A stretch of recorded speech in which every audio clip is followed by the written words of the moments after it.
Well, hey, welcome back to Kings Road Young Lions. I'm your DM, Saucey, and I'm here with four of the finest role players this side of the Mississippi. They are Rosa, Gator, Bronson, and Solomon. They are the Young Lions. Say hello, Young Lions. Hello, young lions. Hello, young Which side lions. of the Mississippi? I'm so tired.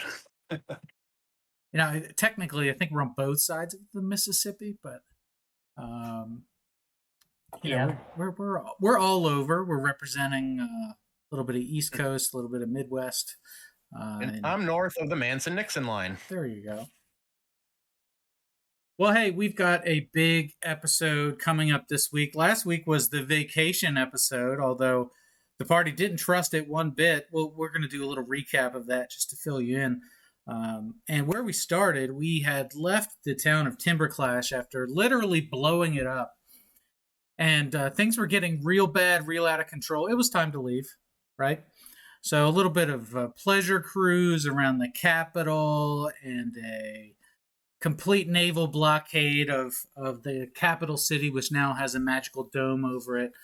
The party bobs and weaves through the ocean and ends up in Territory 1. That's the home of Bronson, although it's a different island. Bronson is from one of the upper parts of Territory 1, and I can't remember the name. The Oopers? I think it's Oopers. That's what they call the people in the upper part of Michigan. Anyway, I digress. The gym city for Territory 1 is on a lonely island in the middle of the ocean. On an island that's on a city that's called Whitestone. And it's been built into somewhat of a resort. The party docks, is safely guided into dock. They ascend a massive staircase into town. They're greeted by the lovely Kimura, who is fully donning PPE equipment, just as a precaution to prevent the spread of the slamdemic infection, just totally above board. The party, of course, is super suspicious. Nobody's ever this nice. They're ushered directly to the test. And given the choice of, not only can you test with us, we're going to give you the option of whatever it is that you do best, whether it be strength, agility, or strategy. And of course, with Bronson being the only challenger left in the party, Bronson opts to go for a strength test. And it's the Atlas Stone test. If you're familiar with the World Strongman competition, 5 boulders of 5 progressively heavier sizes. Bronson takes a little cat nap after healing up some exhaustion, and a few hours later, we've got 5 stones on a podium, and we've got 5 badges on the Kings Road belt. So Bronson, that belt's looking pretty full at this point, only 2 more empty slots. After that test of strength, the party is ushered into an all-expenses-paid hotel room for the night, where they are safely secured within the confines of the room. They're offered all the amenities they could ask for and provided a tray of food, which they completely ignore. Instead, they cast, what was the name of the spell, Gator? It's Magical TP or something like that? Leomon's Tiny Hut. There you go, a tiny hut. A lovely hut, which the party climbs inside. It's much more spacious than it looks. And within the confines of that safety, have one of the soundest sleeps that they've had in quite a while, knowing that they cannot be interfered with. They've got basically 2 barriers between them and anybody that would want to harm them. Snugglecup is not satisfied with that, escapes the hut, eats all the food on the platter. Specifically, it was a roast duck, I believe. The party decided not to eat any food, not to request anything from the help, and as soon as the sun rose again, they exited the front door, said goodbye to their lovely host, Kimura. They descended a staircase. Solomon did it most hastily from the back of Snugglecup. They guided themselves into the SS Celtigar and hopped on the ship before anybody could ask any questions. That brings us to where we are here with Mr. Gus. Gus is the de facto leader of the crew of the SS Celtigar. Not much of a fighter, not much of a sailor, a bit of a jack of all trades, but he is a handsome boy and an all-around nice guy, a shrewd negotiator, but he looks out for his people, and he's never betrayed anybody's trust. While gone, he said that he's gathered information and a stockpile of magic items from another ship that had pulled into dock to take the same tests. And that's where we start this week, with a little bit of a reveal. So, party, you've been informed on some of this information. And I suppose what we should start with is the haul of items that Gus pulled in. The first is a box of books. There are 5 books in this collection. And while we originally attempted to make each book do something different, we've just decided that each book is going to grant each one of you a feat. Technically, there's 5 books. Only 4 of them have that magical quality. The 5th is just for funsies, if we have any readers in the group. The name of those books, if you're curious, listening at home, we've got The Great Axe Gatsby.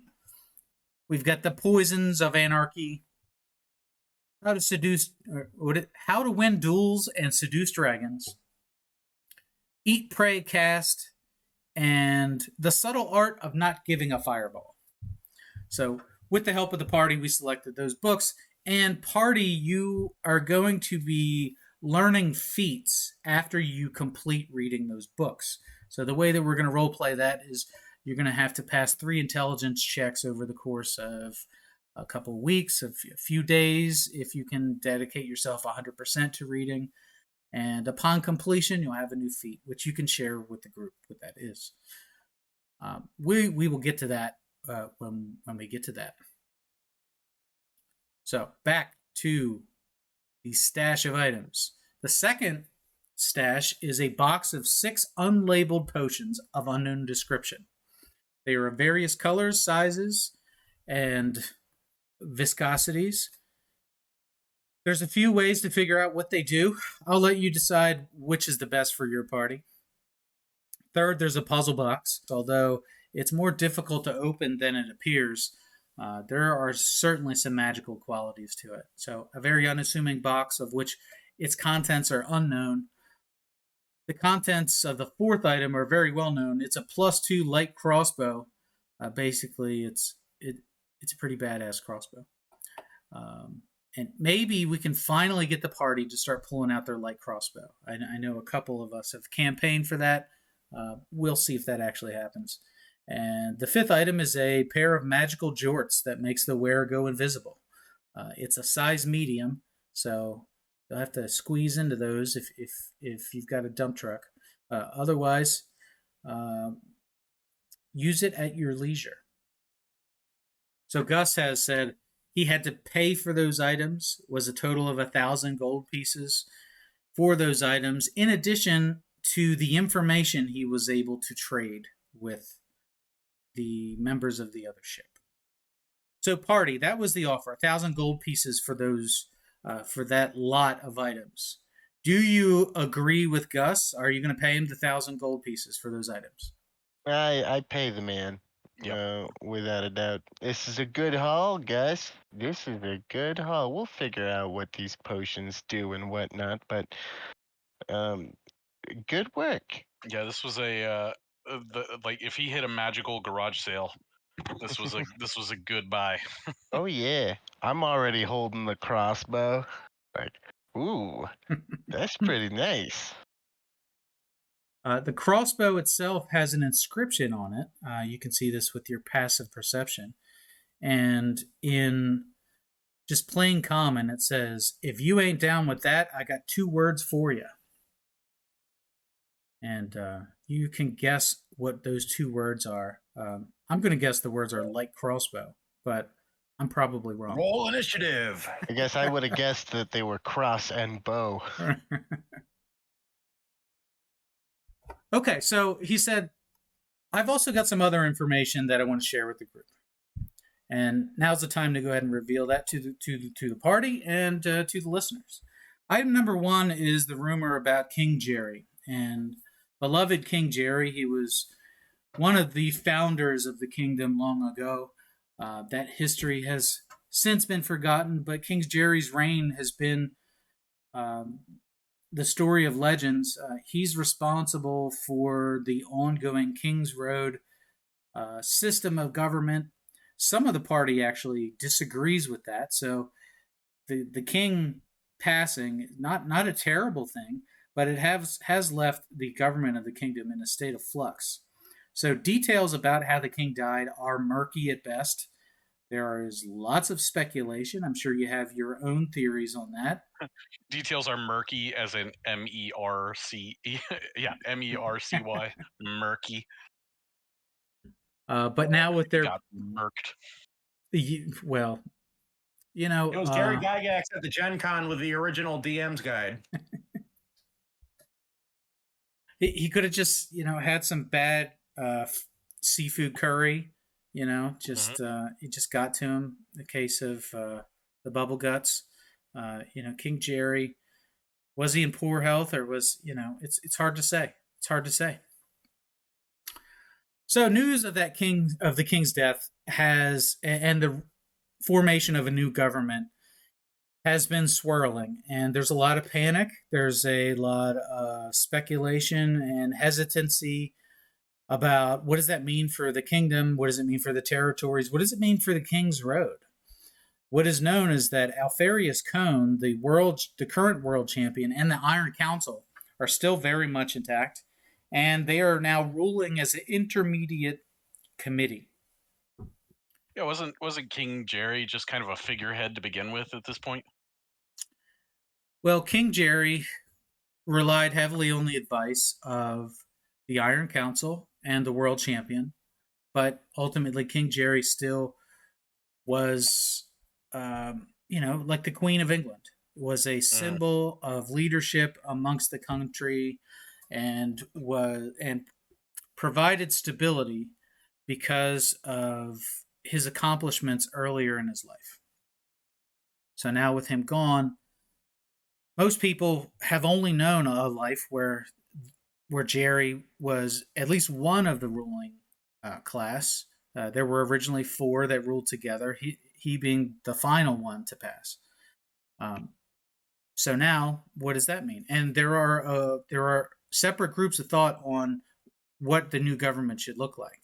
And you can tell me what you think is going to work best. But there are some that say Alfarius Cone should be the new king. Hands down. This is a coronation. Although that has a lot of strings attached to it, because Alfarius Cone, as we very well know, is a member of the Darker Order. And he's an extremely dangerous individual. As we know, he's been world champion, has been undefeated for 3 or 4 years consecutively now, and just completely demolished Capital D in a one-on-one competition. Alfarius Cone is supposed to face an Iron Master in a few weeks for the title of world champion. There's question marks about whether or not that match actually happens, and what it means if the challenger does win that. The next pattern of thought, or school of thought here, is that the kingdom converts to a completely different system, a constitutional republic where representatives rule by committee. A peaceful transition of power is essential to making that happen, and it would take a lot of cooperation from those who are currently at the top of the food chain, meaning Alfarius Cone and the Iron Masters. And then the final school of thought says, well, the king has an heir. Not officially, but there's a bastard somewhere out there that should take command of the nation. And there's most likely a search going on for who that bastard is. Jon Snow. Jon Snow. It's not one of the Bolton kids. No. The big bastard Celtic. Yeah, there you go. It's Pack, isn't it? It's Pack. Everyone will suffer. That's right. So communications have completely ceased between Territory 1 and Territory 3. Of course, there are 2 territories that you still have left to go to. Territory 3 being the home territory of Rosa and the current residence of Rosa's mother, which I don't know if we actually know her name. We just call her Mama Rosa. But she is a high-ranking priestess in one of the temples near the gym town in Territory 3. Why does Mama Rosa just sound like a brand of like pasta sauce?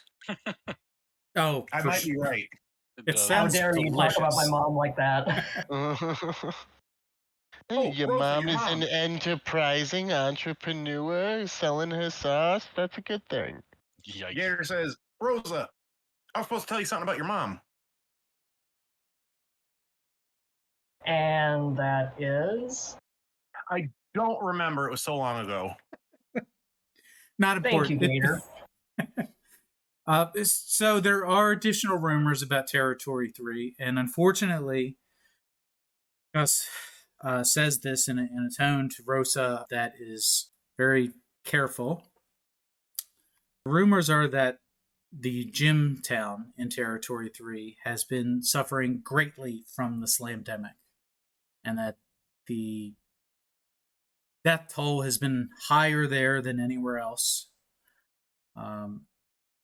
With so many people dying in the same place, there are now rumors of ghosts, night terrors, and other awful, indescribable things.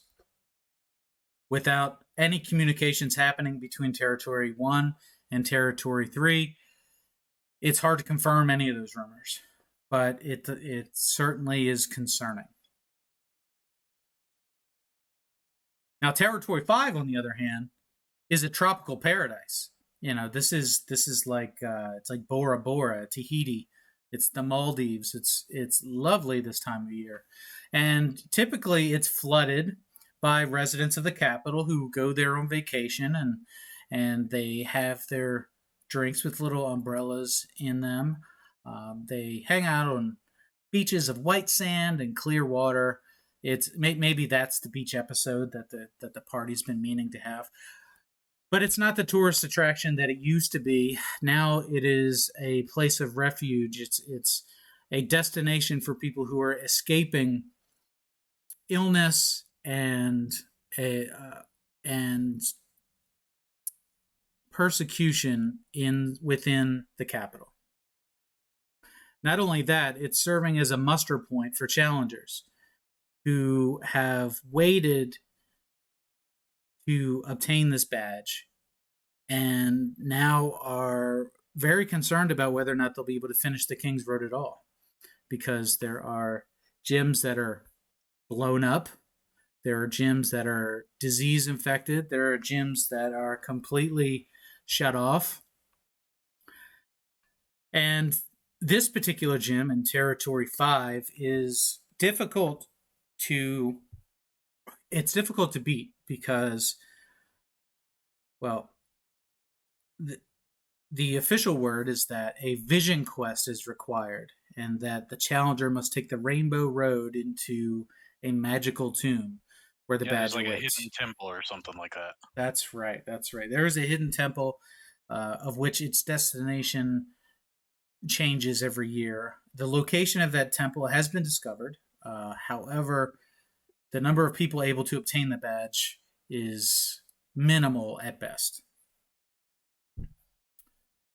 One last bit of information, and this is a bit of information that I'm sure the entire party has been asking about, is the status of the Risky Rabbit.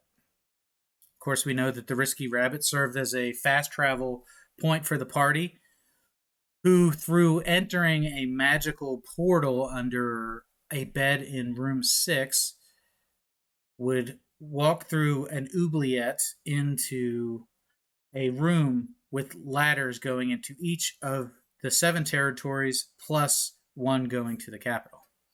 However, access to that room's been cut off since the party lost their sponsorship, and Mistress Wolf has not been seen since the events at Timberclash, when there was a demonic invasion and a massive explosion.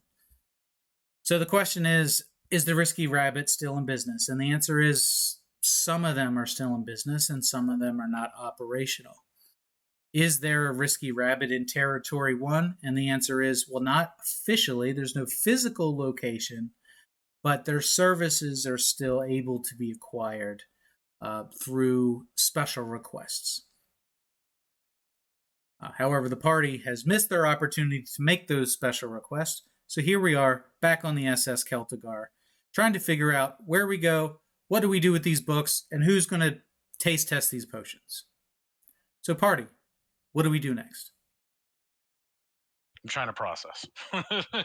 I read. I think what we wanted to do before leaving out of Territory 1 was try to get in touch with Mistress Wolf. Okay, by which process are you going to reach out to her? I was thinking that we would try and at least, find out how to get in contact about their services, and then once we can, meet a representative of the Risky Rabbit, try to get a message that way. Rosa, I know, like, praying to your god for spells has all kinds of strings attached to it and whatnot, but I've met other clerics who had the ability to cast a spell called Sending. Is it possible you could prepare that one of these days? Do I actually have that spell? It's on Yeah, the all cleric clerics have it, spell list, Oh. as Yeah, far you just as gotta I'm prep it. aware. Great. Sounds It's like a one of those I spell. didn't prepare. Well, you can prepare that. Just take a nap, and then you'll be ready to go, right? Never had a reason. Yep, there it is.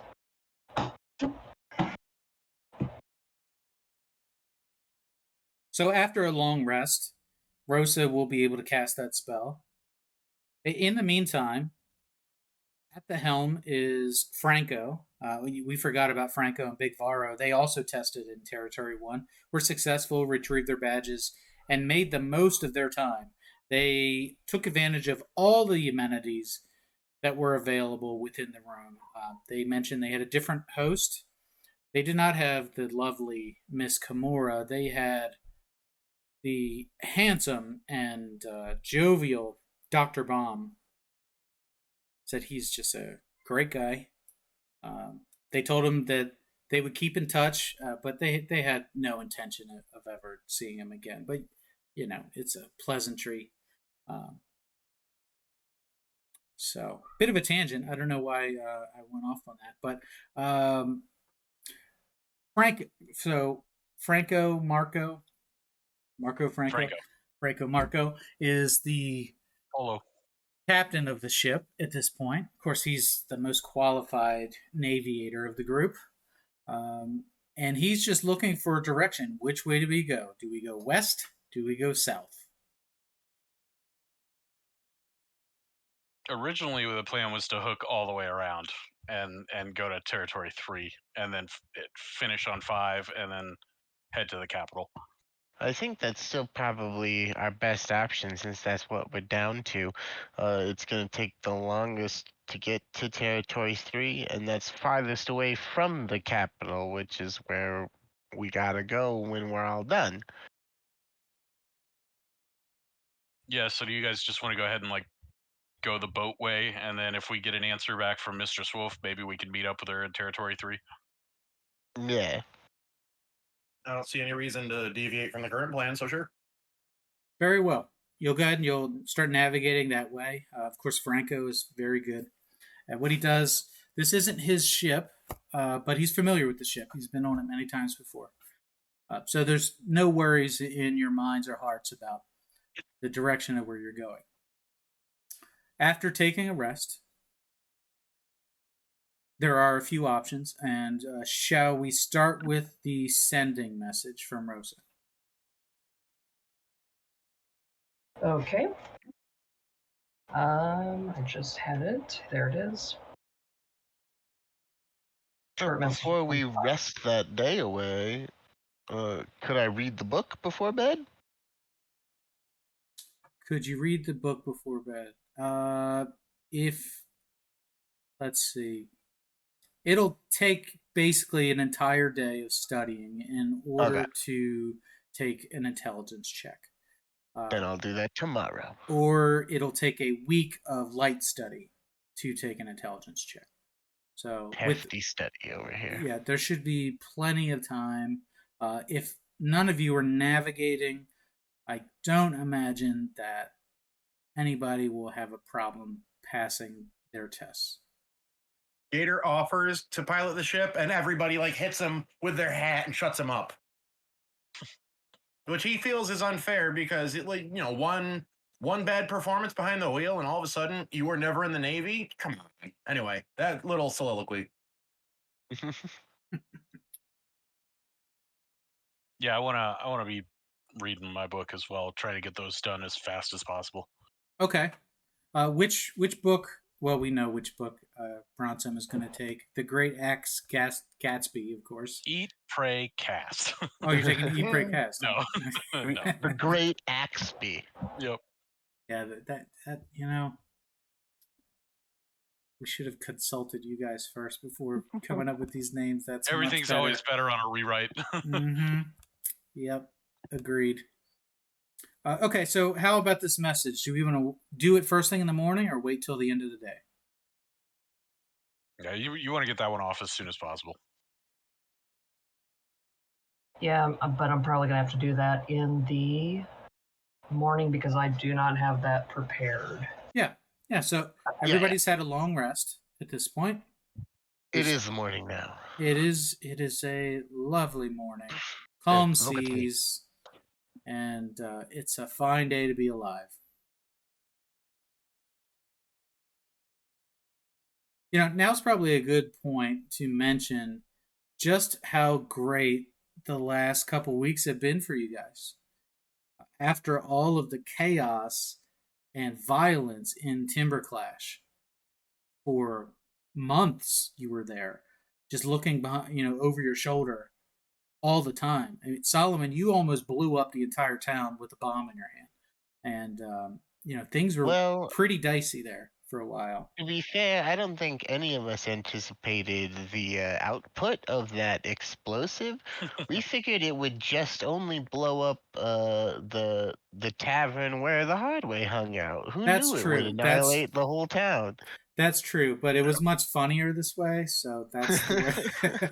The bomb. We didn't know the bomb was going to do that. We thought it was going to be a contained blast. We didn't realize it was going to make everything all blown to smithereens. From everything mechanically we put into it, it was only like a 20-foot radius. It violated the laws of thermodynamics. Well, they stored it in their meth lab, so It's true. Yeah, that makes sense. Combined, who knows what was in that headquarters? They took the urn, they put it in a bag of holding, but then they accidentally dropped that bag of holding in a portable hole. Oh. I think that would have ate the explosion, though. Yeah, the explosion was just like for show at that point. All the damage was the black hole that got created. No, what if it wasn't even the urn exploding, but some dummy wanted to see if all the foam in the warehouse was flammable, so he flicked a lighter at it and it burned the whole warehouse down. Turns out Yeah, we don't know it was us. Yeah, that was a real news story that happened. Yep. It was in a warehouse full of couches. That is a very flammable warehouse. Yeah. Okay, so let's send a message. What do you say? All right. I think you get 20 words. 25. 25. Oh, they And buffed it. how does the response come back? It doesn't. in It's the a same one-way. manner. Yeah, No, it's a one-way. Yeah. Oh, is it? Does it go They both get ways?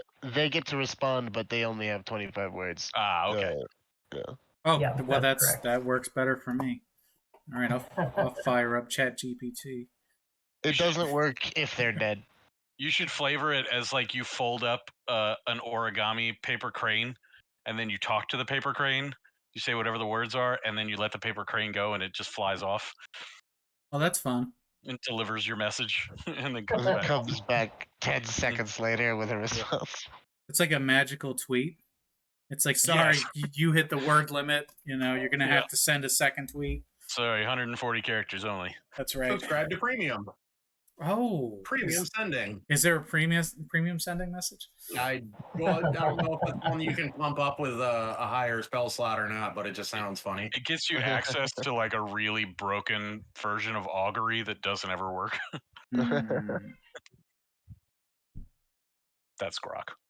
Let's hear the message. Yep. Oh boy. A.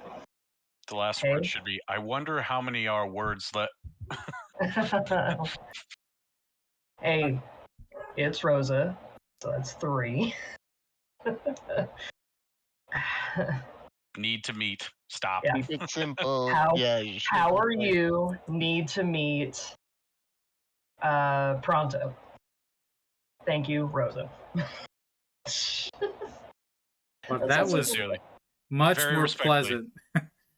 I would have been much more direct and to the point, but that's great. You throw some emojis in there as well. Yeah, might as well. Perfect. So read to me how the spell works for the uninitiated. All right. It says you send a short message of 25 words or less to a creature with which you're familiar. The creature hears the message in its mind, recognizes you as the sender if it knows you, and can answer in a like manner immediately. The spell enables creatures with intelligence scores of at least 1 to understand the meaning of your message. And then it talks about sending it across other planes of existence. Which might happen. So Is that a possibility? I can read the rest of it. how quickly is the message received? Immediately. Yeah. Immediately. Okay. Okay. So Rosa can do a little razzle dazzle, or what's her style of magic? It's a little quarter for behind the second half. ears, a little close up magic. I just kind of sit quietly and almost mime writing a small message. Yeah. I imagine she wiggles her nose, I Dream of Jeannie style, and then just pops her head. You talk into your hand like Gandalf when he's got the moth in his hand. Okay, that's actually pretty cool. Just whisper into it. Bring me eagles. I need eagles. Right on. Okay. But not for Frodo. So the message is, hey, it's Rosa. How are you? We need to meet. Hope everything is great. How are the kids? Love you long time. Kiss, kiss. Okay, great. Good enough. So you send the message, and you don't immediately receive a response. In fact, it takes over an hour before you get a response. And then when you finally do get a response, how does that work? Is it just instantly you get words appear in your head, or Yeah. is there like a It's the same custom 25 ringtone? word limit, telepathic. Yep. There's no like ringtone or anything like except Nope. And she only has the opportunity to respond immediately after receiving it. It's not like she can okay. message back whenever. All right, well, let's retcon that a little bit. And so the immediate response, no, she could do her own message of sending. If she has her own ability to do that, yeah. Oh, yeah, she's got resources, So you're expecting an immediate response, you don't get it. Meaning that either she doesn't intend to respond to you or she's got her own means of reaching you. But after about an hour, you do get a message back. You might be worried that she's dead. Yeah, For that whole exactly. hour, Solomon's like, well, she didn't make it out of there. I tried to find her, but she didn't make it out. Yeah, so it is a very uncomfortable hour. And after a while, you start to think, I'm pretty sure that we blew her up or worse happened to her. And that is a wrinkle we didn't anticipate. But as it turns out, after about an hour, you do get a response back. And it says, hey, Rosa. It's Mistress Wolf. meet in Territory 5. How soon? Okay. So that So- could change our trajectory. Do we want to stay on the path to hit Territory 3 first, or if we go to Territory 5 and meet up with Mistress Wolf, we could get in and out of Territory 3 fairly quickly. If she even has her infrastructure. That's a reasonable point. Would you like to send a follow-up message? Yeah, you could respond. Does that require me to cast Nope, it again? because she sent it to you. Because she sent it to you, so you have got the it. free immediate response. So at least I'll relay to you that I finally heard back. I'm wondering why it took like an hour, but you know, she says to head to Territory 5 and asks how soon we can be there. So what are we doing? Excuse me. Franco, how fast can we be in Territory 5? If we were to turn around right now, since it's day 1 of heading towards Territory 3. Well, the message that he gives you is that, you know, it all depends on the weather, but it'll be weeks at least. Not an easy ride, and But it's weeks either way to 3 or 5, right? that's right. He Okay. doesn't feel super great about sailing around the capital again. Well, we just ride the coast. We don't have to get near the capital. You could. It's just it's still uncomfortably close. All right. If you're looking at a map, there is a bit of a narrow passageway between the tip of the capital, the island where the capital is, and the strait in between. Let's see if I can. Yeah, I see it. There we go. Yeah.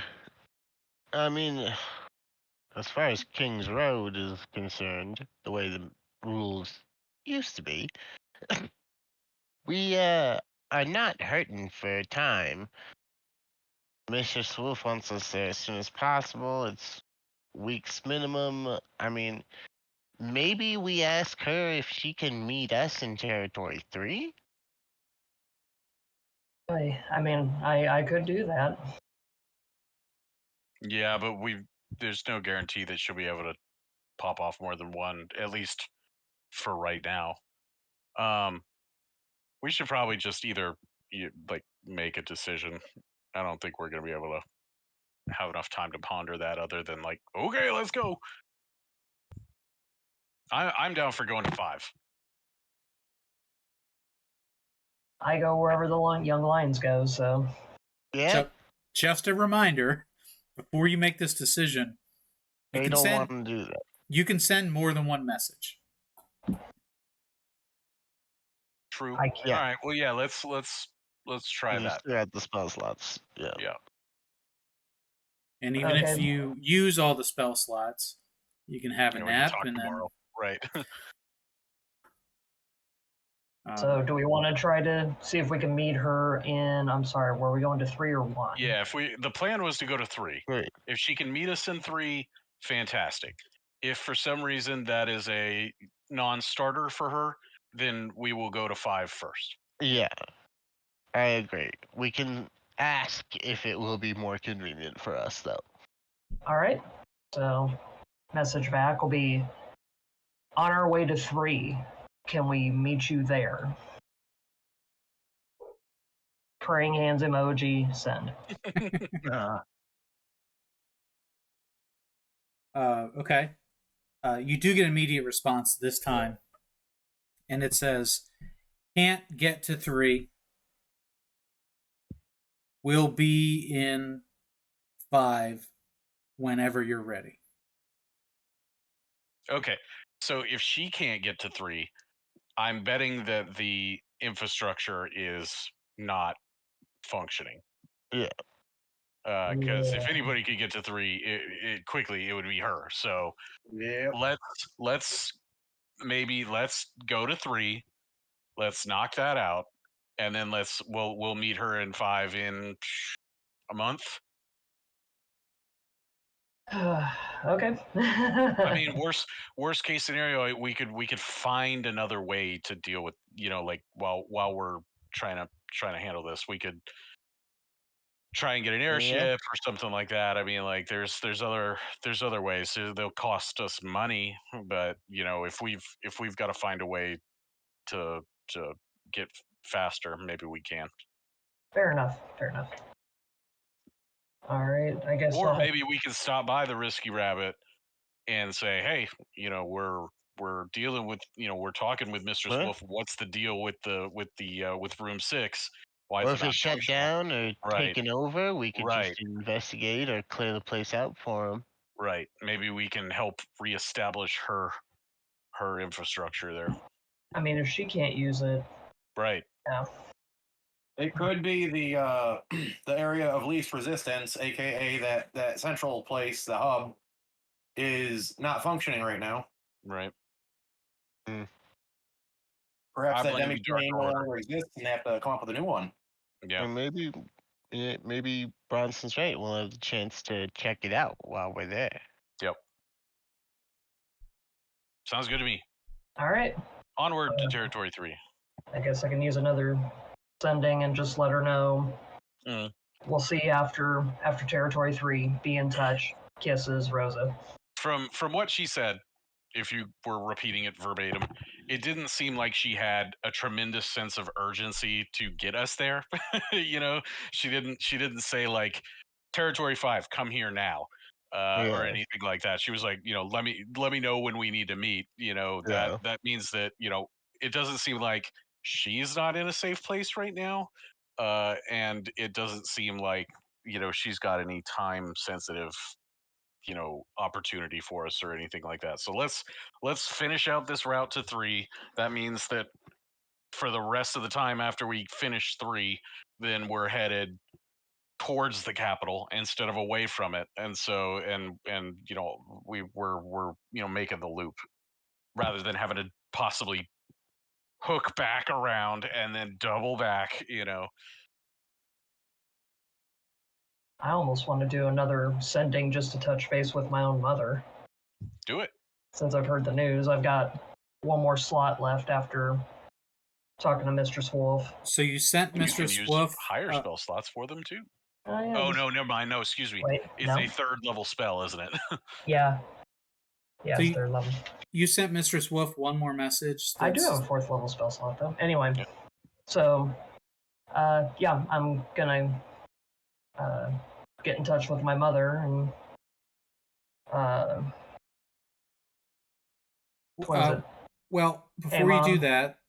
that, you had sent On one. our way to Territory 3. How are things at home? I've heard bad news. Sad face and. All right. So 2 things there.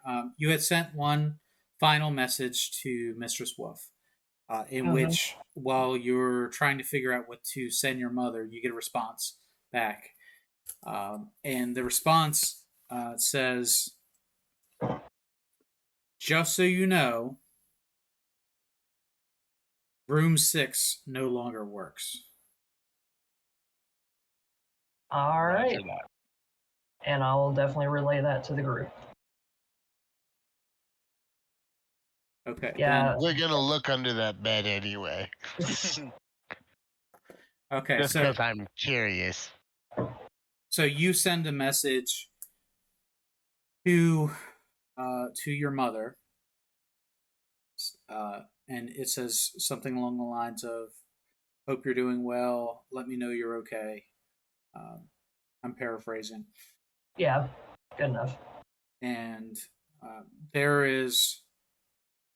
I'm sorry. The number you've tried to reach has been disconnected. So the response that you get back is similar to, I would describe it as you get a static response back. So it's not a non-response. It is a static response. Almost like interference of some sort, maybe. Yeah. Mm-hmm. Interesting. Almost Well, as though her body is alive, but perhaps her mind isn't anymore. Are you the Or- one, Bronson, that put the R.I.P. Rosa's mom? I did 10, You 15 jerk. minutes ago. Oh, I saw it. I saw it. And I was actually, like, which one of you? Anyway, As I'm soon as sorry. he was It like, would "Yeah, make- Territory 3 is real bad," I was like, "Yeah." it would make sense because the Slamdemic is born out of like the Mhm. Magicite, this magical crystal. There could be magical interference at play when surrounded by the Slamdemic. So Or theoretically, when you're in the plane of outer insanity and you've been given up to a dark god. oh no, the spell goes across planes. 5% chance.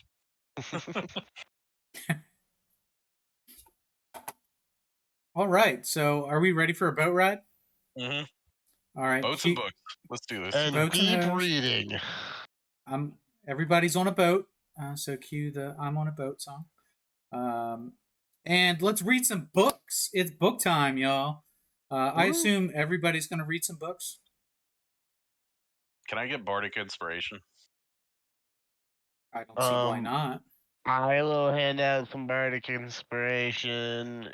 I'll hand out a bardic inspiration a day for study time. Hey, study group. Study Mhm. group. Mhm. Study group. All right. Can anybody buff me? Because I can buff all of you, but come on. I can't buff myself. Rosa can do guidance. Hey. Ooh. I can do firebolt. Will that help? No. So how does Solomon inspire everybody? Give us a. We'll give you a chance to do a little performance here while on the Dance, SS um, Celtigar. I think Solomon creates an impromptu study group theme song. Put out some and snacks, some coffee. yep. Yeah. Okay. We make a nice little padded circle. We're all sitting on the floor in like a padded circle for the study group, and I make a nice comfy area and get everybody in the mood with the study group theme song. So let's double check. Yeah, everybody gets a D8 bardic inspiration. Very nice. Very Bronson, nice. your pillow, my pillow. Your pillow, my pillow. Stay on it. I chop Okay. his pillow in half. He's taking up my armrest. I'm just like trying to nudge it, but he's too big. This sounds lovely. I would. I'd like to have some hot chocolate and read a book on a pirate ship. Okay, so All right. What's Well- the check for this? Solomon, why don't you take the honors here, since you've inspired everybody so well. Of course, Rosa, I think she has to lay hands on you to guide you while reading. So, does she guide you the entire time you're reading? I mean, it's a day. It's a whole day, so I don't know if you'd allow me a D4 on the roll. It's up to you, really. Well, I'm more concerned about this guidance spell. Does it require Rosa to touch the individual that's making the skill check? Maybe to cast it, but not to concentrate on it. But it only lasts for a minute. Yeah, and I have to touch a willing creature. Yep. Okay, But they for can just a roll minute. I was trying to imagine if you're having this snuggle session while you're reading books, but it doesn't sound like it works that way. So, very well. So it's going to be an intelligence check plus whatever bonuses you have here, and you're going to need 3 successes over the course of many days in order to gain proficiency in that feat. So you learn a new skill from reading a book. It's fun. We're reading while playing role-playing game. Alright, so do I get the D4 then? Yeah. Sweet. And the number to beat is 15, right? It's actually going to be a 16. Ooh. Alright. I got a +2. Come on. Are we rolling? I got a +4 on the D8. Oh, hell yeah. I got a 15 on the D20, so There you go. +3 on the guidance, and 2 brings me to 20. That'll do. I made an 18. 18. All right, that'll do. Bronson or Rosa? I got to do, what is it? Let's see, D20 plus a D8. Plus your no bonus. intelligence bonus. I got 21. Hey. 14 and a There you 7. go. Very well. And I'm Rosa. sure I can't cast guidance on myself. Well, you have a bardic inspiration. A D8. Oh, okay. So I add a D8 to that total. Yeah, a D20, a D8, and your intelligence bonus. Then we do the whole song and dance again tomorrow. You said the DC was 15? 16. Yes. I'm sorry, 16. Yeah, even with a D8, I won't be able to meet that. I rolled a 6. So that gives me a 7. Yeah. If I roll an 8, it's a 15. But that's... Nope. Okay, so Rosa, you're a little distracted. Yep. Understandably by things going on elsewhere in the world. And that's pretty much the entire first day. It's clear sailing. The next day is going to be a lot of the same. So let's go ahead and roll those intelligence checks again. All right, not everybody's going to make these every day, but we're a study group, all right? We're going to get this done. Everybody add your D8. Yeah. I got a 24 that time. 18 and 6. That'll We're do. showing up, Bronson.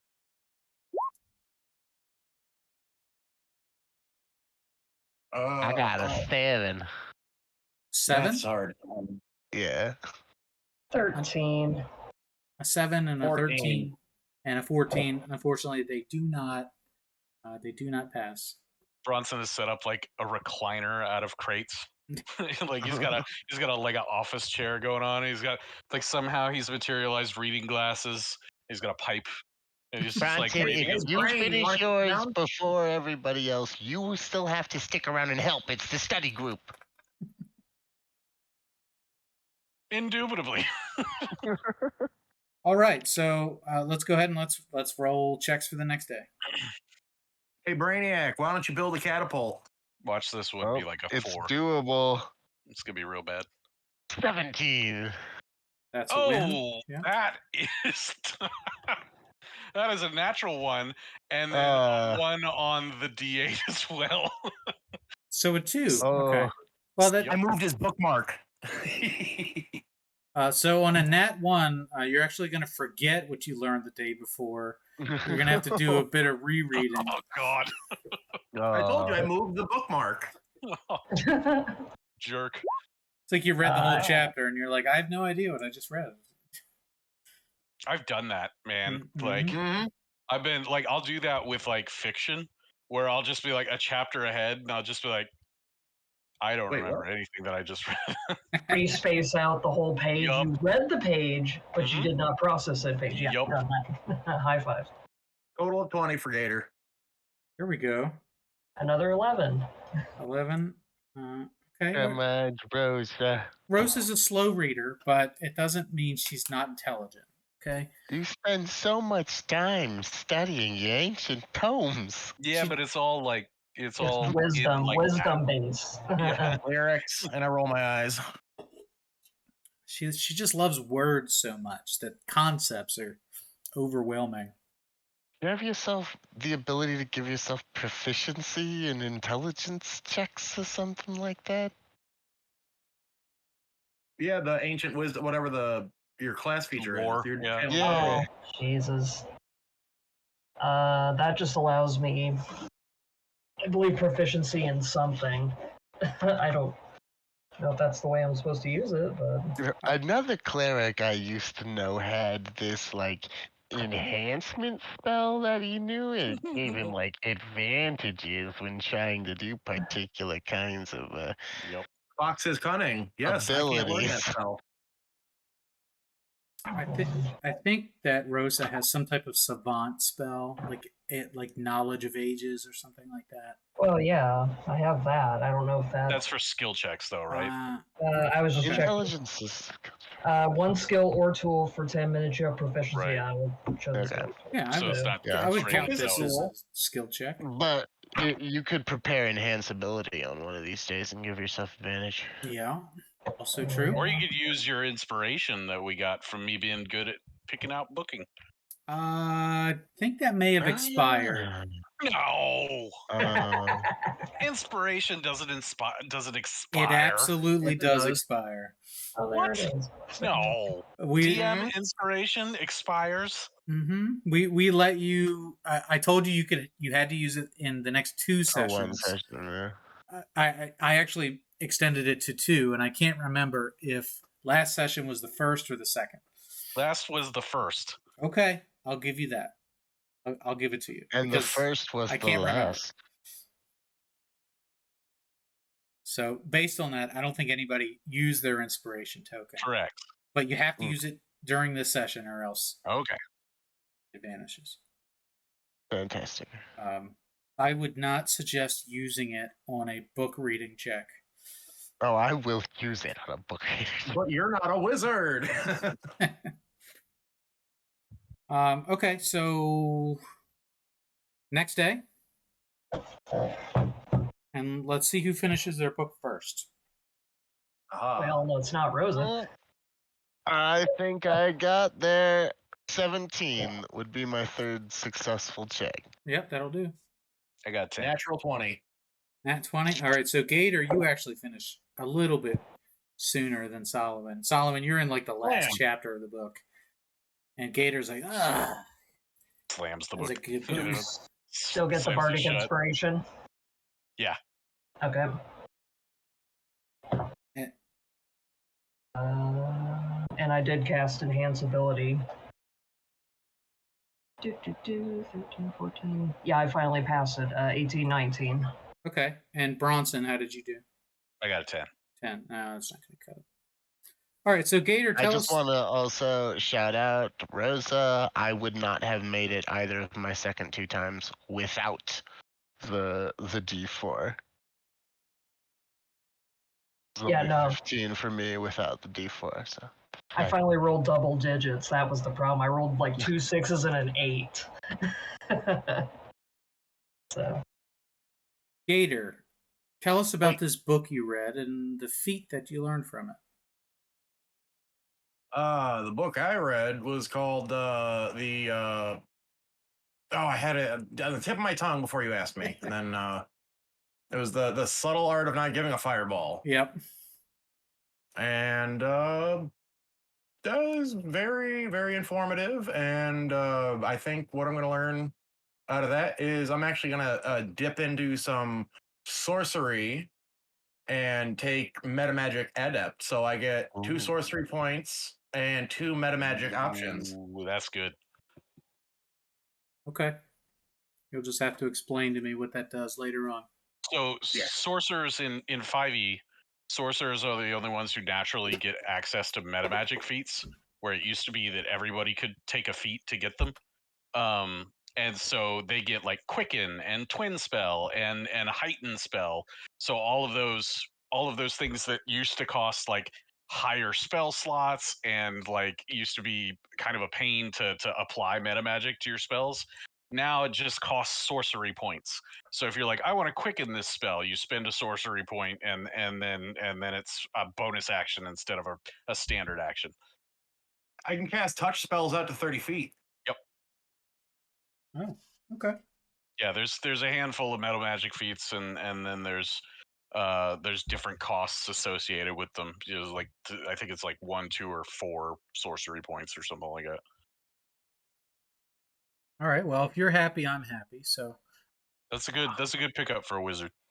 Oh yeah, I told you I was gonna become more versatile. So that brings us to Solomon. Tell us about your book and your feat. Yeah. What was the book that I read it was about like dueling and dragons. How to seduce dragons. Yes, but also I did garner some information from the dueling part as well. So I in fact picked up the skill expert feat. So thanks to learning about how to seduce dragons, my persuasion skill is now an expertise proficiency. Mhm. But thanks to the dueling section, I actually am now proficient in being more stealthy. And I learned how to be a little quicker on my feet as well. And I get a bonus to my dexterity. And now, with that +2 crossbow, I'm a pretty dangerous Nice. little Yep, guy. that's real good. Nice. Very nice. Bronson is very happy to hear that. He's like, finally, Mhm. crossbow time. More damage output. The only thing that's ever been killed by a crossbow is Nyx, right? That you leaves might be correct on that. that leaves I Bronson. shot crossbows at that kraken. That's true. I believe you did. How did that turn out? Nothing. We'll see him again. Yeah, maybe. All right, Bronson and Rosa, you're going to continue reading. The voyage is still pretty steady. You know, choppy water some days. It rains a little bit here and there, but you got a very qualified crew of folks who know what they're doing here. I got a 16 on the next one. 16. That'll do. Rosa, I'll save you for the slot. I'll give you the help action all day. Study group. I was like, I did roll. Do I get to decide on that before or after the roll? Just have advantage. Oh, I already have advantage from the enhance ability spell. All right. I appreciate it though. I did roll a 16 though, so I didn't need any bardic inspiration or anything. So 17. All right, double pass. Great. All right, and that'll bring us to the next day. We're now a week into our voyage here. It's hard to tell exactly where we are because we're not all great navigators. But according to Franco, you're somewhere around the northwest corner of the continent, about to make the turn down south towards Territory 3. Territory 3 is a long stretch of the coast there, but the Gem City is all the way at the southernmost tip, or it's pretty far down. Yeah. Okay, so we're basically circumnavigating the continent. This is true. This is true. I'll help Bronson today then. That's Hooray. nice. You're gonna read to him. Yeah. He's like, Give me do the the Cliff Notes. voice. I like it when you do the voices. All right, let's have a roll. All right, let's see. 17. That'll do it. Oh, let me see if I can crit this. If I get advantage. Nope, that was a 15. So 17. Bardic inspiration or no? Yeah. Didn't know if that. You're probably going to get it every day. A 13? Yeah. Yeah, 13 unfortunately won't do it. So Bronson, tell us about your book and your feat. It's called The Great Axby, and it's literally just a copy of The Great Gatsby that's been chopped up by an axe. Corners are missing, like entire half pages are gone and stuff like that. Someone just really beat up a copy of The Great Gatsby. I learned a lot from it. Good book. It's learned a bunch of good techniques, and I took Great Weapon Mastery, which will either when I score a critical hit or with a melee weapon or reduce a creature to 0 hit points, I can make one melee weapon attack as a bonus action. And before I make a melee attack with a heavy weapon that I'm proficient in, like a great axe or a great sword, I can choose to take a -5 penalty to the attack roll to add 10 to the weapon's damage. Okay. So it makes me hit things harder. So this is only with two-handed great weapons? Yes. Okay. Understood. Well, heavy weapons, which that would be like Warhammer or anything like that. But generally, it's like two-handers. And what heavy weapons does Bronson have right now? Great sword and a great axe.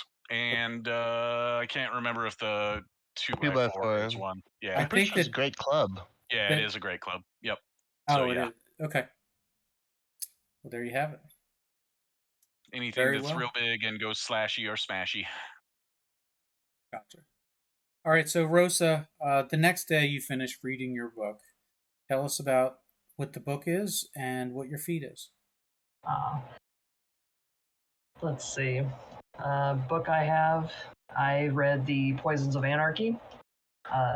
Grants me the Poisoner feat and teaches me a few recipes, which spoil I knew, but Assassin's Tear and Witherbroth, which are more powerful, I also learned. Very nice. So with that, I think Rosa also gets expertise with alchemy tools or something like that? I forget what Poisoner does. So it makes sure that you can't ever accidentally poison yourself. Okay. Hey, that's that another might big be part of it. useful. Yeah. For figuring out those potions. Yeah. So Poisoner, give me 1 second. Where are you at? Come on, that's alphabetical. There it is. So yeah, when you make a damage roll that deals poison damage, it ignores resistance to poison damage. You can apply a potion or a poison to a weapon or ammo as a bonus action instead of an action. You gain proficiency with the Poisoner's Kit if you don't already have it. And with 1 hour of work using a Poisoner's Kit and expending 50 gold worth of materials, you can create a number of doses of potent poison equal to your proficiency bonus. Once applied to a weapon or piece of ammunition, the poison retains its potency for 1 minute or until you hit something with the weapon or ammunition. When it takes damage from the coated weapon, that creature must succeed on a DC 14 Constitution save or take 2d8 poison damage and become poisoned until the end of your next turn. So you get a basic, poisoner, poison damage dealing ability too. Perfect. Rosa already had proficiency with the Poisoner tools. Yes. So just make it expertise. Whoa. So that'll give you another +2. That's good shit. All right. Or I'm sorry, it'll give you +3. double your proficiency Yeah. bonus. So that leaves one book left over, this Eat, Pray, Cast.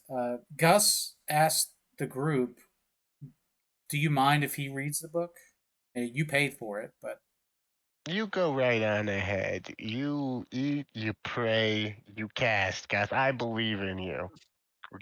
He's gonna end up with magic initiate cleric, and Yep. he's gonna end up like saving one of our lives one of these days. So he's appreciative. Genuinely thanks you. Nods his head, smiles, gives you those flirty eyes. Takes the book and gives you the namaste pose, and then leaves you your space so that you can focus on whatever it is you're preparing. Puzzle box and identifying potions next. Yep. So that leaves us with still some travel time here, and there is a set of 6 potion bottles, and there is a puzzle box. Do you guys just want me to smash the puzzle box? No, we should at least try to puzzle it. It might do something terrible to you if you try to smash it. You never know if it's magical.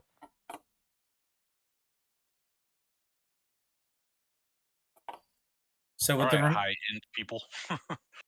With the remainder of the time before you arrive to the gym city, what would you like to spend that time doing?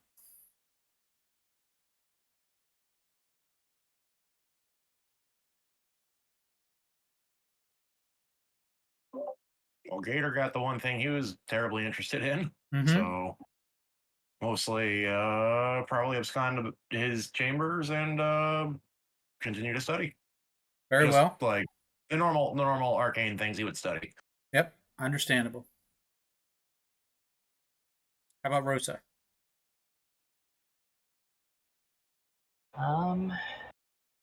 Well, now that I have these new poison abilities and all that, there's also the matter of those unidentified potions. Don't know if maybe I could take a look at those, or do we just want to wait until after we're done with? This is kind of a group question.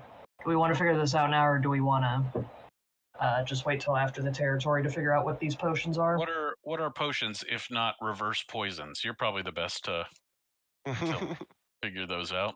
Well, these potions could be poisonous as well. Right, yeah, there you go. Yeah. Mm-hmm.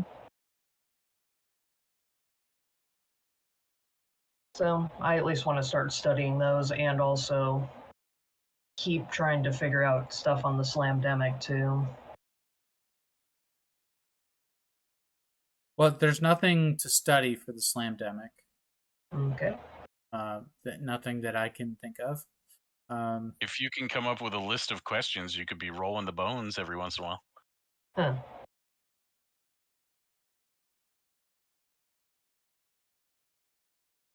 I'll stick with studying this box of garage sale potions. Me and Snugglecup will work on writing practice. Okay, so let's have an animal handling check for that.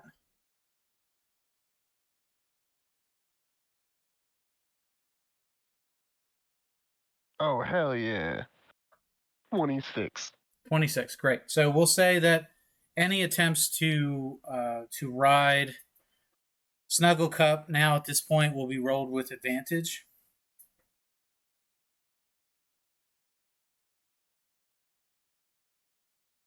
We'll get you a saddle made soon. Well, one of these days he's gonna be too big for me to ride. Then we'll get a saddle for me to ride him.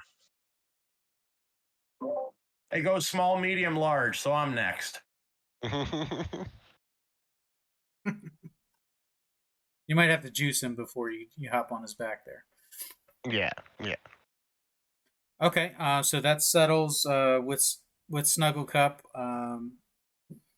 That leaves us with the potions and the puzzle box. Is anything going to be done with those items before arriving to town? All in all, it takes about 3 to 4 weeks to get there.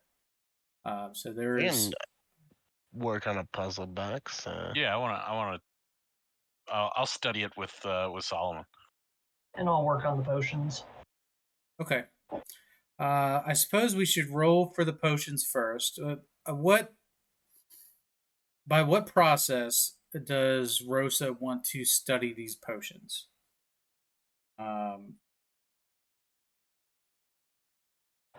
Just help me out there. Just put a sample in your gas spectrometer. I mean, just kind of observe the color. There's also the whole, of course, this is what I was taught, like in elementary school, like, you're not supposed to, like, open and go, sniff. You're supposed to waft. So I kind of try to go off of the wafting smell, kind of It's the like that appearance. bastard from Austin Powers 3. Wafting. Okay, analysis. Yeah, draw on some of my knowledge, especially if it might be something I recognize from medical type things, since medicine was more my background. So what kind of check do we want to do here? What do you guys think? Wisdom-y to me. Say that again? It seems like wisdom to me because, like, identification of, like, they'll draw on your experience, or I don't know. Investigation, maybe. Of course. You could use your brewing, your brewing kit to perform testing on it. Something like that. I think I have proficiency with alchemy stuff as well, or maybe it was just the brewing. My notes are all over the place. So what kind of check are we doing here? I don't know what the best one to do. Because these are they have magical properties. Okay, that could be Arcana.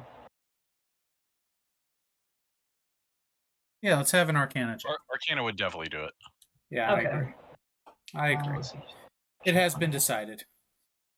Double. And one. Okay. we're going to assume that you're going to roll with inspiration as well. And I'm sorry, I'm not familiar. Inspiration, what does that get with it? You'll get a D8 added to your D8. roll. Okay, so like Bardic Inspiration, got it. Proficiency.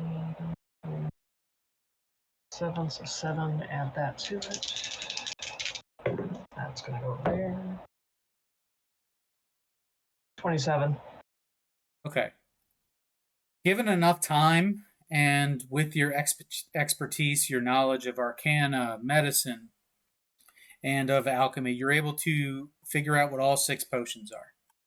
And somebody write these down. There's some goodies here. On it. No calling dibs. Dibs does not apply here. So potion number 1 is a potion of giant strength. All right. And that potion increases the drinker's strength score to 21 for 1 hour. However, it has a pretty bad hangover and leaves you with a craving of meat afterwards. All right. That's the brown potion. The next I'm going one. to label these as we go, too. The next one is a potion of invisibility.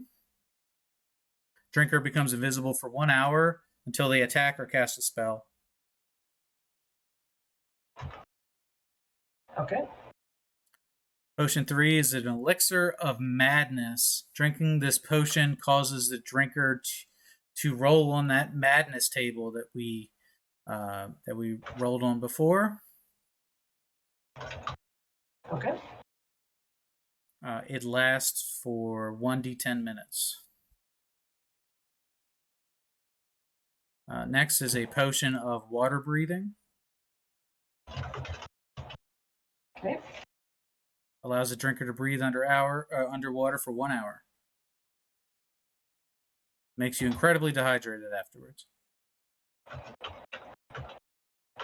Next one is a potion of fire resistance. Grants you resistance to fire damage for 1 hour. Okay. And finally is a love potion.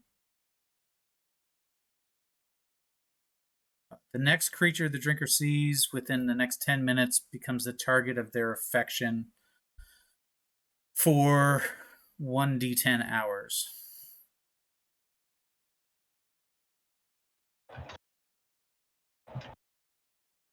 Out of character, I chuck that one overboard. You just throw it in the ocean. Fair enough. No, don't do that, Rosa. I said out of character. Imagine. Oh, if out we of could character. Flip Okay. this I to said out of character. Alfarius code. It's poison, boys. Yeah, exactly. Do not drink. I labeled that one. Or the madness one. Label that one too. Oh, I'll We could label use the it- madness hey, one. No. We could use it as red mist. Just like, put it, drink it, but don't swallow it, and then just spit it in somebody's face. That's actually kind of rad. I don't know if it'll work that way, but I just identify the potions. I don't I don't use them. You don't like determine that. their physics. Yeah. Okay, so that brings us to the puzzle cube. And I originally said it was shaped like an Amazon delivery box that was unable to be opened, but instead I'm going to roll with it being more of a medieval Rubik's Cube that has to be solved by some means. There are movable parts on there, but it's very difficult to tell which side goes where because they're not color coded. So this is like expert level, right? Gator, maybe you should take the lead on trying to open the puzzle. You're smarty pants. Right. Yeah, I got the big brain here. It's true, you do. You're the smartest one amongst us all. Part of us all. A part of us all. Anyway, well, I still have that inspiration. I could, that I got to use anyway. So, all right. Does this look like an Arcana kind of thing, or like investigation? If I start to touch it, do I feel compelled to finish it? All right, let's have an Arcana check.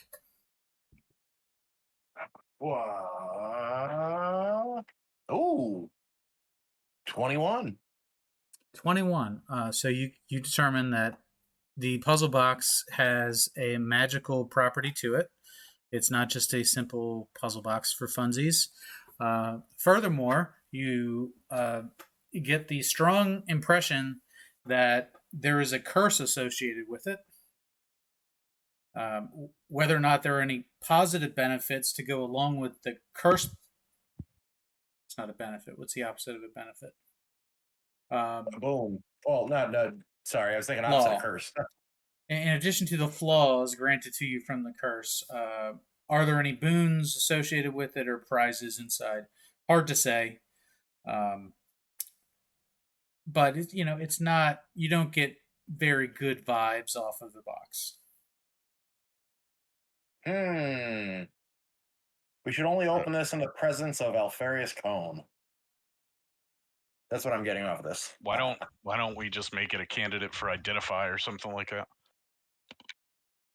I don't know how to do that. Potentially. We'll hang on to it. If there's curses involved, maybe we'll just hang on to it for the time being. Maybe it's that kind of puzzle box. Good job, Gator. Maybe you were useful. I did the thing. Okay, so is there anything else we'd like to do before arriving in the gym town? Not that I can think of. Okay, good answer. So, with ample time to study everything that you have, practice everything, get well rested, just get to know each other really well. You've heard every story everybody on the boat has to tell at this point, and you're ready to be in the new town. The new town itself is not just called Gym Town, it's called Suplex City. And as you are growing, or as you are getting closer to Suplex City, you see that the unnaturally lovely weather you've had for weeks now progressively gets worse and worse as you get closer. In fact, you see gray storm clouds swirling in the distance over one mass of land. The clouds don't seem to be moving as much as just circling. And then as you approach the town, you can see a dense fog over the city, as well as these storm clouds over top of it. Furthermore, you see that there are no lights anywhere in town. There is a dock where you may dock the boat. Is that the right word? Dock the boat, don't dock the boat, baby. Dock the boat, don't tip the boat over.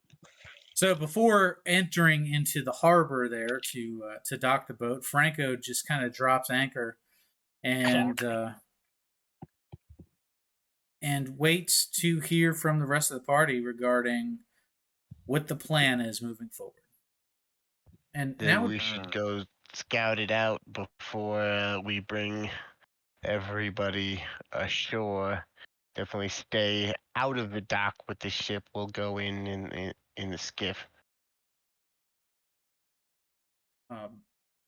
Just to add on to the ambiance here, the longer you are here, the more ominous of a feeling you get. And to denote that, I've prepared some music for the group, so we'll have a little mood music to go with the town of Suplex City. So, Solomon, your idea was to do some reconnaissance on the town. Yeah, just to keep the crew and all the other Celticars safe. We go in and take a look around, get the lay of the land, leave the ship away from shore. We can go in the dinghy. Sure, you can absolutely do that. And Franco is more than happy to keep the boat where it is and not go on land. Figure out just how bad things are. What's how's Rosa feeling when we roll up? Rosa, how do you feel? I don't like the feeling. Is the weather normally like this here? Let's have a history check from Rosa. Okay. History. One thing here. Wait. 4, 7, 6, yeah, 7. 17. 17, and also from Solomon. A what? History. Ah.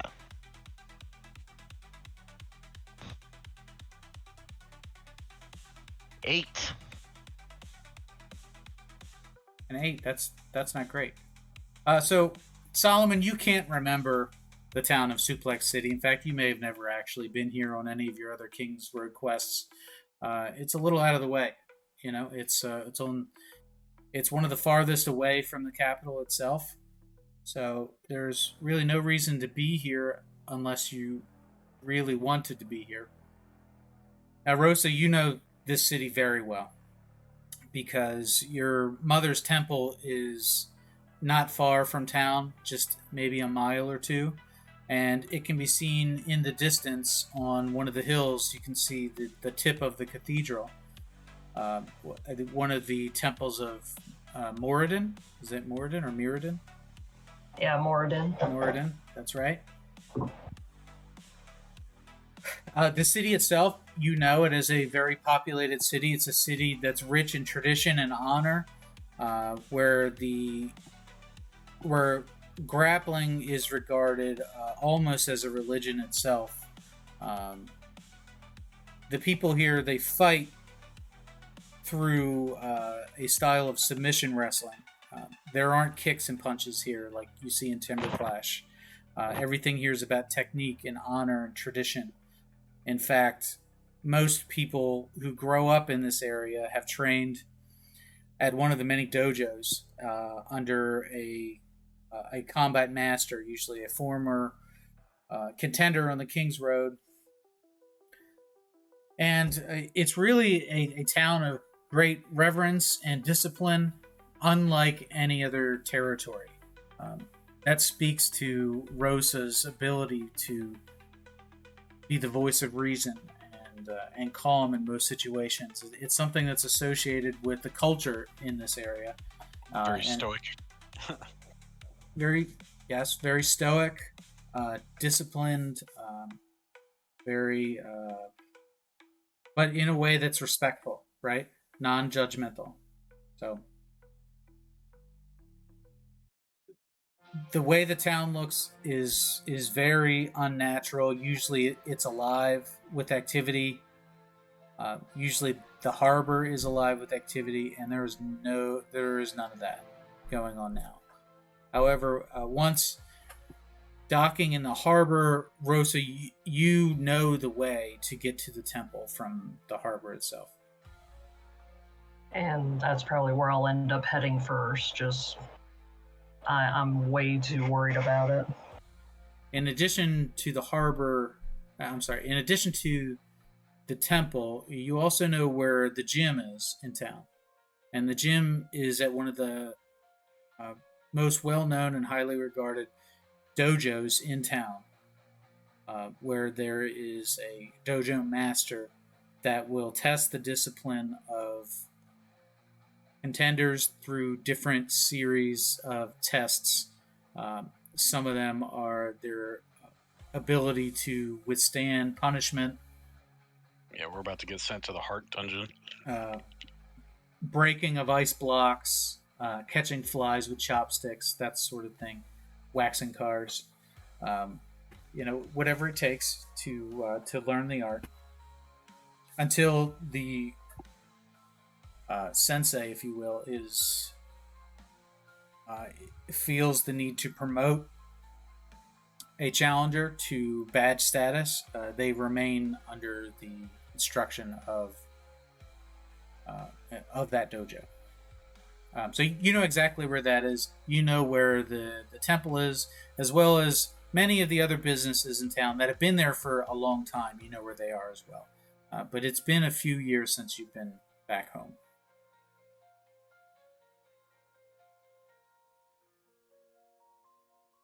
So now I don't remember what your original question was.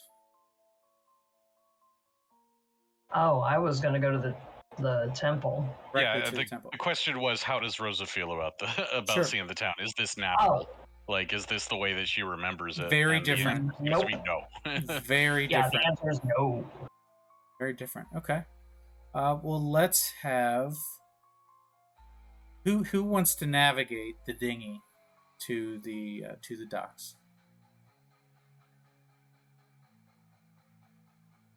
We all Well, look at Gator. Gator's been reprimanded for playing with his dinghy before, so he doesn't volunteer. Sorry, I'll do Solomon. it. You were saying something serious? I'll do it if nobody else wants to. I'll row. Yeah. I'm not a rower. We're a rowboat effectively. So because the water's a little choppy out here, I don't know. I'll give you the option. You can either roll survival, or you can roll athletics. I would like to roll athletics. However, you're going to need a second person to also pass, or else you're just going to row in circles. Okay. Anybody else good at athletics? Nope. How about survival?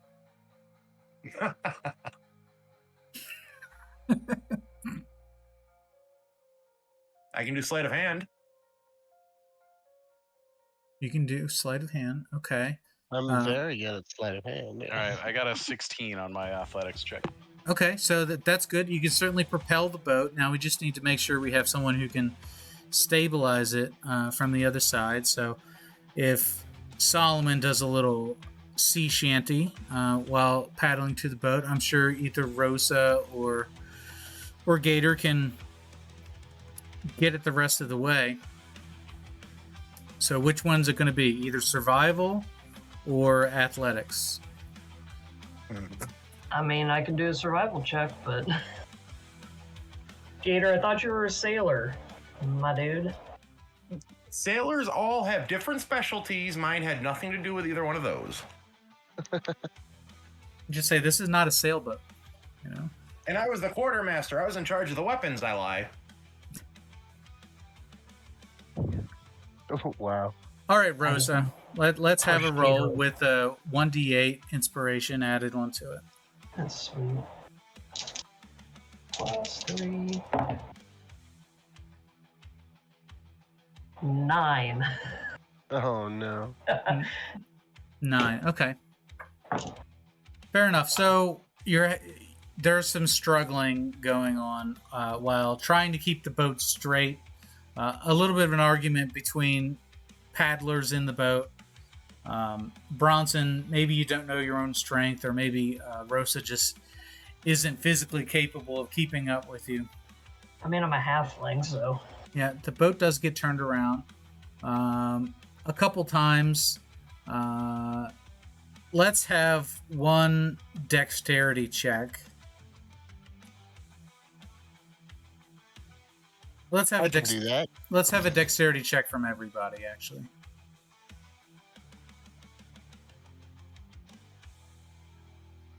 Almost one of my good stats. 16. 16. 19. Great. Perfect. Oh, thank God I rolled high. 16. 16. Lovely. 12. 12. I hope you fall out of the boat. All right. Let's have an athletics check from somebody to try to prevent Gator from falling out of the boat. I got him. I stand up and go, "What's that over there?" And then we hit a wave. 27. There you go. So he definitely was going to fall out of the boat as he's pointing. He's not leaning into the turn. He's going to go Bronson. You're able to snatch him and. I use the oar to just like he's tipping out of the boat, and I just like use the oar to just lift him and set him back upright. Mm-hmm. You get me through the shirt sleeves and just like a scarecrow and reposition me. Okay, but eventually you do get to the docks. And Right. here's what you see at the docks. The town that Rosa knew and loved before is a shell of what it used to be. Many of the houses are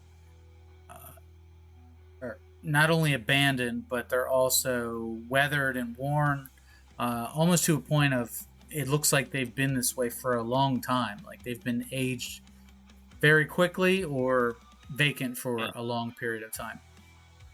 When were you last here, Rosa? Well, I mean, it's been a few years. I was in the capital for that time, working with Mistress Wolf at the Risky Rabbit. I mean, there's not been any news that like Territory 3 has been like abandoned or a ghost town or anything. There's normally before the Slamdemic traders would come through there and everything like that, right? Yeah, I mean, Yeah. this was a... Oh, sorry. Like there's or Rosa too, like if you know. I mean, from my understanding, it was, not a big city, but, it was definitely bustling and not so grim and abandoned, that's for sure. But I do know that the Slamdemic has hit this area very, very hard. Right, but the Slamdemic wouldn't age buildings, like that's what I'm wondering whether or not it's like the storm, is got some magical force to it or something like that, or we're in some weird time pocket, or something like that, as well as dealing with the Slamdemic. And the only thing I know is that I got some interference trying to do a sending message to my mom, so...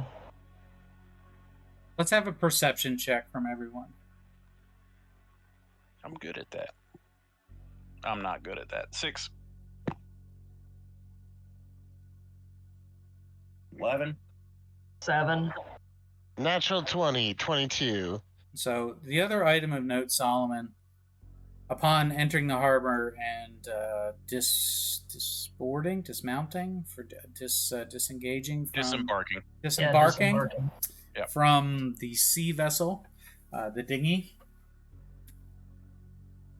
Located at the beginning of the port is a large ancient bell with a it is weathered. It was at one point it was bronze, but now it is very much aged and rusted. It has a big crack in the side of it. We're in Philly. Okay. You can deduce that it's a bell used to signal ships in the harbor. So it's not totally out of place. But it looks broken. Yeah, it matches the rest of the town for sure. Everything's dilapidated. I'm gonna pick up pace, heading towards the temple. Yeah, so- I do not like what I see. So furthermore, the town itself is devoid of all life. There are no people, there are no cats, no rats, no crickets, no birds. It is mostly empty. And It's like something aged this place 200 years overnight. something like that. Now, can everybody see this? Yeah. Okay. Most of it. Yeah. So this is the entrance to town. And Rosa, you know the direction of the temple is to the north, which can be verified by the fact that you can see the temple in the distance, as well as everybody else. Yeah. So it's it's the North Star here. But you know what? I forgot to put everybody in the map. That would have helped. Rosa, this is weird. I don't think you should be in the lead. It's dangerous.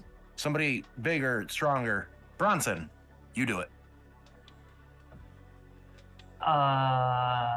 Yo, Gator, this is my hometown. Yeah, I was like, dude, I don't know where I'm going here. I've never been here.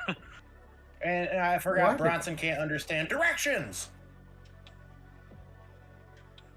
I mean, I'll be more than happy to like put her on my shoulders. Upbeat. Put me in the battle And the Bjorn. boost. Yeah. Do you really want your mom to see you like that? No, not really. Look what I found. Can I keep it?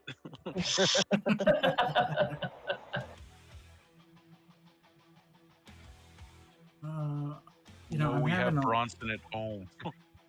there we go. Sorry about that. I was having trouble finding the icons. There they are. Let's get everybody in here.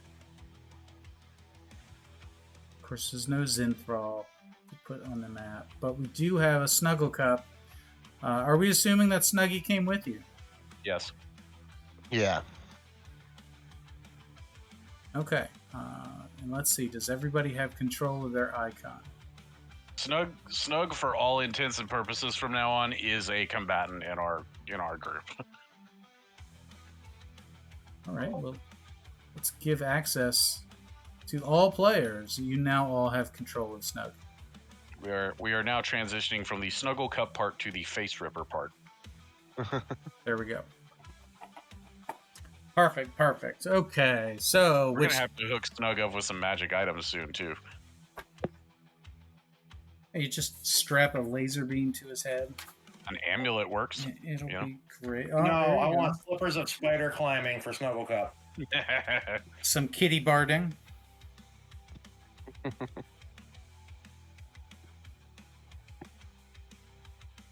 Okay, so which way does the party go?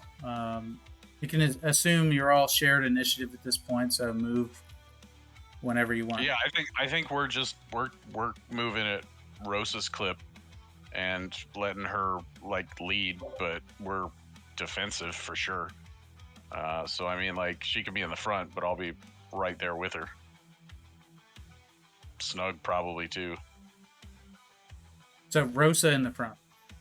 Yeah. So here, hold on. I'll let's see if I can draw. Yeah, go ahead and move your max distance on the map so I can see where everybody is.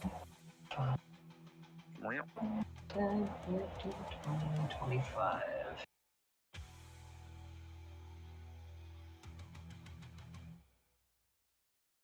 Yeah, I move at 25 feet.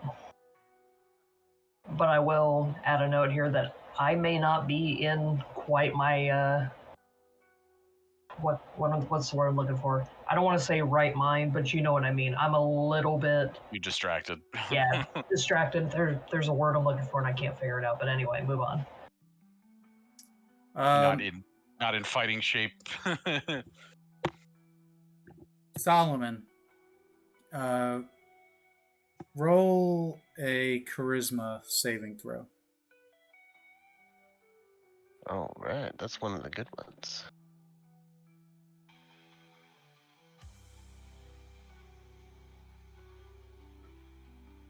$15. You said 15, 1-5? 1-5. Okay, great. You feel nice. you feel very charismatic. The town itself, though, there is a low fog that rolls over the ground. In some areas, comes and goes, wispy amongst the ground. Can we get a detect magic going on? Who has detect magic? Not me. Either.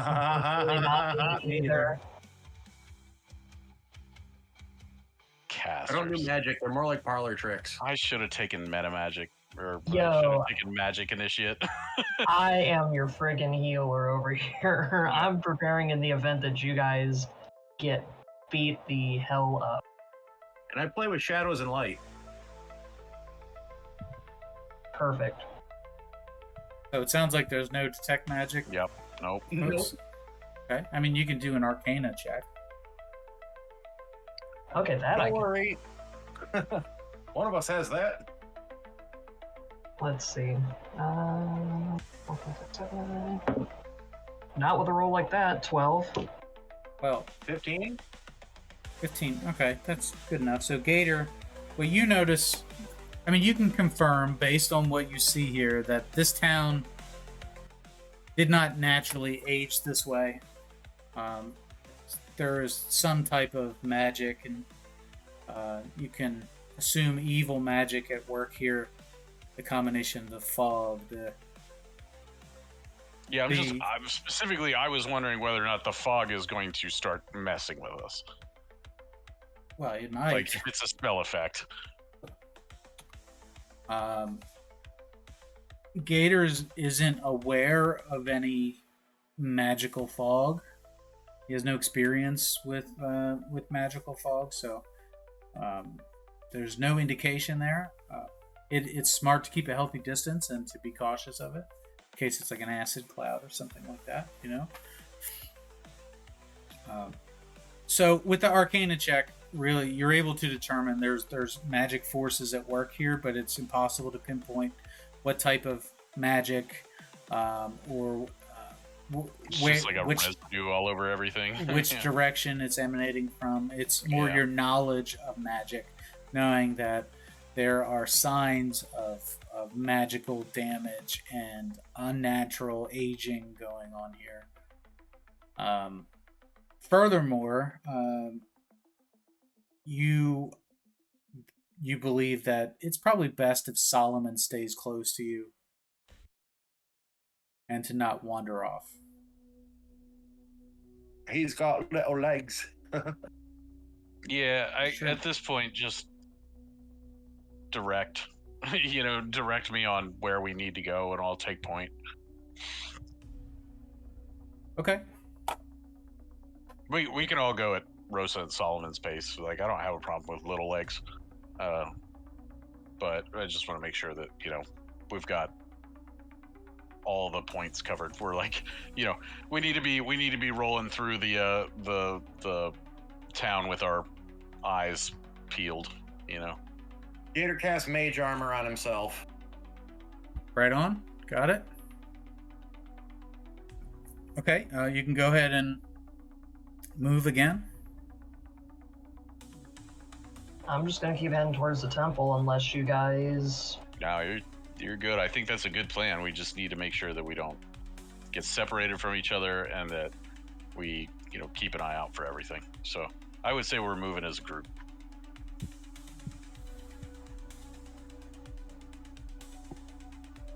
All right, very well. That does open up your visibility a little bit here.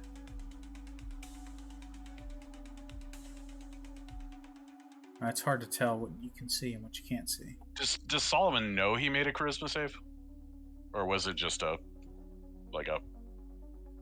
out of character? That's the thing. No. Solomon doesn't know. Okay. Anything. So it wasn't an effect that had like a if you if they make their save, they know that that something is cast on them or whatever. Mm-mm. Like a charm, you generally know you were charmed when the spell Right. ends. So why am I wearing all this Heart Markiplier merch? Is it sad that was the newest celebrity I could think of in that short amount of time? So the path opens up into a wider area here, featuring a house which has been completely demolished to its foundation. It looks like there are signs of a fire at some point, with some remaining structure left over, but mostly just burnt to nothing. Rosa, you can remember at some point this was some kind of business, but you can't remember beyond that. It's nostalgia only is what's driving that memory. So the party, you can go ahead and move again.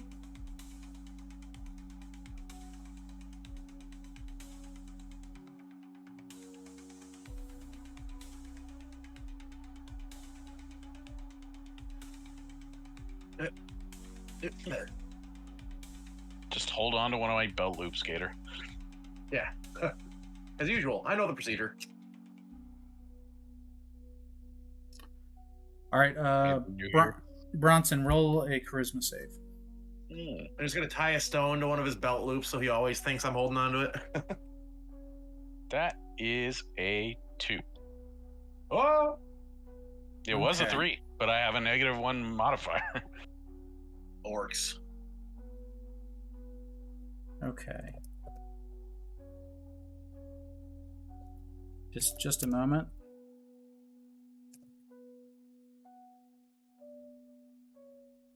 All right, I just sent you a DM. Oh, Lord. Oh no! Ah! Those are the worst. So you're fully aware Yeah. of what's going on here. All right.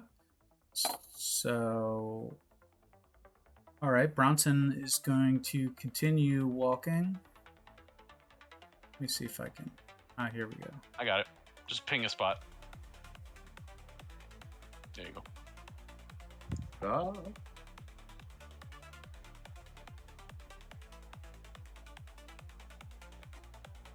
Bronson's going to go that way, and then Bronson's going to use a dash action to move again.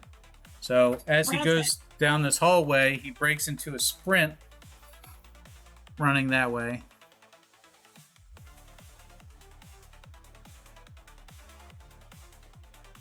And Artie, what do you do?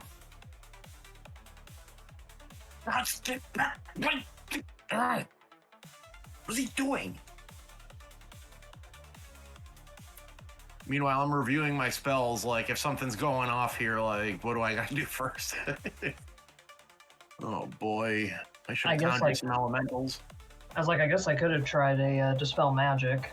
It's a range of 120 feet, so I could get it. Takes an action. This is slightly out of character for him to not at least prompt us that he's gonna rush ahead. Yeah. Yeah, there's nothing to kill. Exactly, this is weird.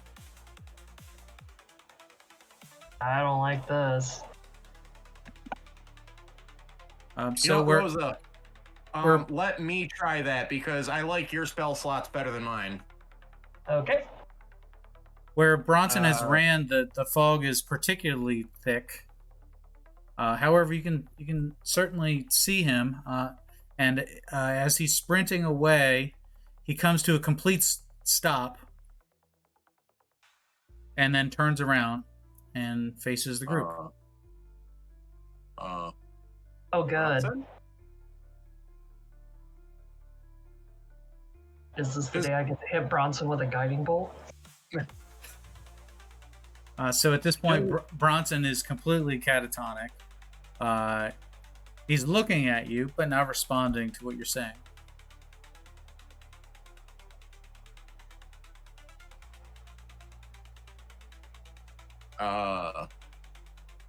Gator will creep forward slowly. Hey, buddy, what's going on right now? You split the party.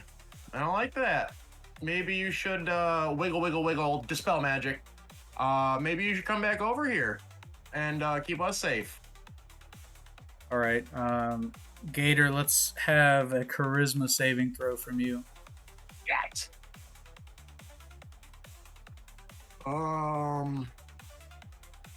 Not one of my proficient saves. Okay, I'm going to use that inspiration right now. Was that in the form of advantage, disadvantage, or is it a buff? It's a re-roll of a d20. Yeah, it's a. Oh god. Okay, because I rolled a 2. 17. All right, so and you said you cast Dispel Magic? Yeah. All right, so at that point, once you cast Dispel Magic, and I don't know what Dispel Magic looks like, but I imagine it's like a bluish-white swirling energy that hits Bronson in the chest and lights up his body so that you can see his bones beneath his skin. And at that moment, you see something escape his body. More than just magical energy itself, it's a ghostly apparition. Escapes from his body, and at this point, Bronson, you regain control of your actions. What the shit? Bronson, get over here! As there is this ghostly entity next to you, we're going to have everybody roll initiative.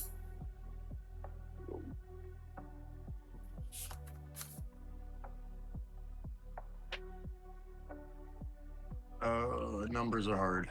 I got an 18. Hot I stick. also... Solomon had Gator got an 6. 18. Yep. 6, okay. I rolled a natural 1. My dice hate me tonight. And Gator. 18. 18. Same as Bronson. All right. Lovely, lovely. And I'll roll for the board here. Okay.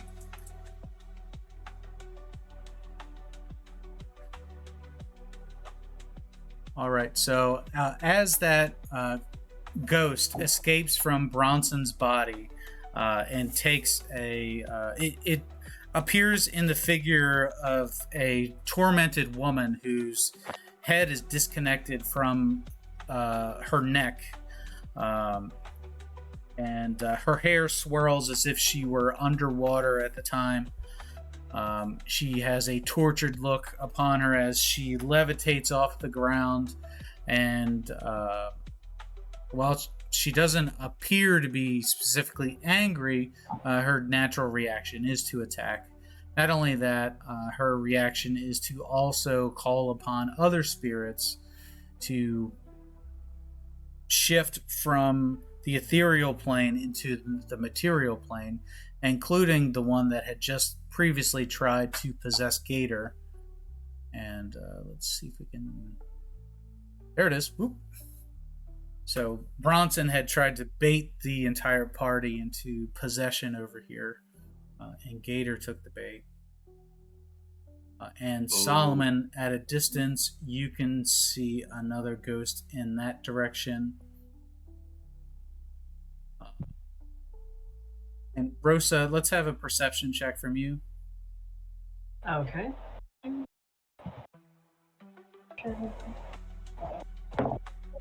16. Perfect. So at this point, you start looking, in all angles to see what else there is. And there is one final ghost, a total of 4 within your vision that are not concealed by the fog. The 4th one being the first ghost that tried to possess Solomon. And that's where we're going to leave the session for tonight.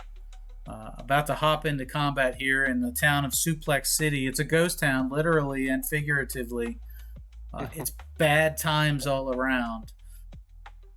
Could have been worse. Bronson, you've got your facilities back, and that Faculties. Faculties back, and the spell magic that was key. Otherwise, there would have been an angry Bronson coming at the party. Yeah, that would have been bad times. So that's going to call for this week. Yeah, there we go. That's it. This has been Kings Road Young Lions. I've been Saucey. I've been the DM. They've been the Young Lions. Young Lions, say goodbye, Young Lions. Goodbye, young man. Bye, young lions. Alrighty, folks. Hey, congratulations. If you're still listening, that means you made it to the end of the episode. Thanks for coming by and listening to this edition of Kings Road Young Lions. If you like what you've heard, go ahead and hit that subscribe button, hit the like button, and leave a comment down below of what you'd like to see on the next episode. For more great content from This Is Awesome Promotions, check out the YouTube channel, check out the Twitch channel, check us out on Twitter at TIA Promotions. Thanks again for coming around, and we'll see you next time down on the King's Road.